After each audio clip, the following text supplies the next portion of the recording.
Hi guys, welcome to UV thoughts. So நான் ரீசெண்டாக Kovalam beach போயிருந்தேன். ஸோ அதை பற்றின ஒரு சின்ன ரிவ்யூ தான் இது. திருவனந்தபுரத்தில் இருக்குது இந்த பீச்சு. ரொம்ப நல்லா இருந்துச்சு. இந்த பிளேஸ் எனக்கு ரொம்ப பிடிச்சிருந்துச்சு ரொம்பவே. ஸோ நான் இதுக்கு முன்னாடி போயிருக்க பீச்சுன்னு பார்த்தீங்கன்னா மெரினா பீச் போயிருக்கேன். ஸோ மெரினா பீச்சுக்கு அப்புறம் நான் போன பீச்னா இதுதான். ஸோ மெரினா பீச்சும் நம்ம தூரம் நடக்கணும். பட் இது அப்படி கிடையாது. போய் நின்ன உடனே நமக்கு இந்த பிளேஸ் வந்துடும். ரொம்ப நல்லா இருந்துச்சு. ஸோ பக்கத்துலேயே குட்டி குட்டி கடைலாம் இருக்கும். அங்கே பன் பட்டர் ஜாம், ஐஸ்கிரீம் எல்லாமே இருந்துச்சு.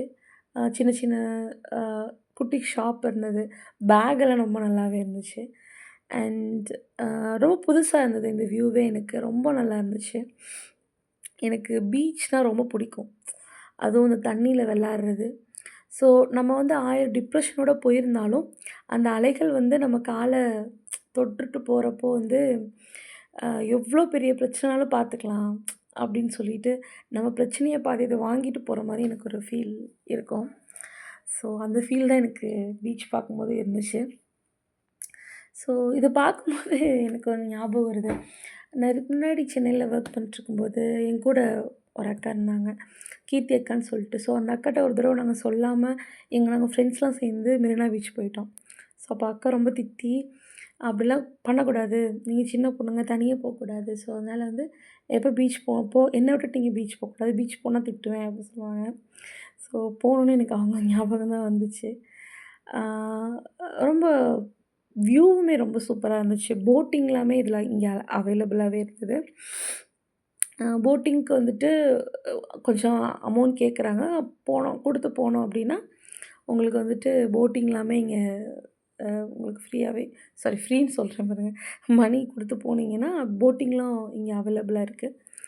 அண்ட் அ அதான் சொல்றேன் லைக் ரொம்ப அ ஒரு மாரி காமா ஃபீல் ஆச்சு. ஏன்னா, இவ்ளோ பெரிய கடல் அ அ இருக்கிற மாரி தான் நம்மளோட மனசும் அப்படிதான்.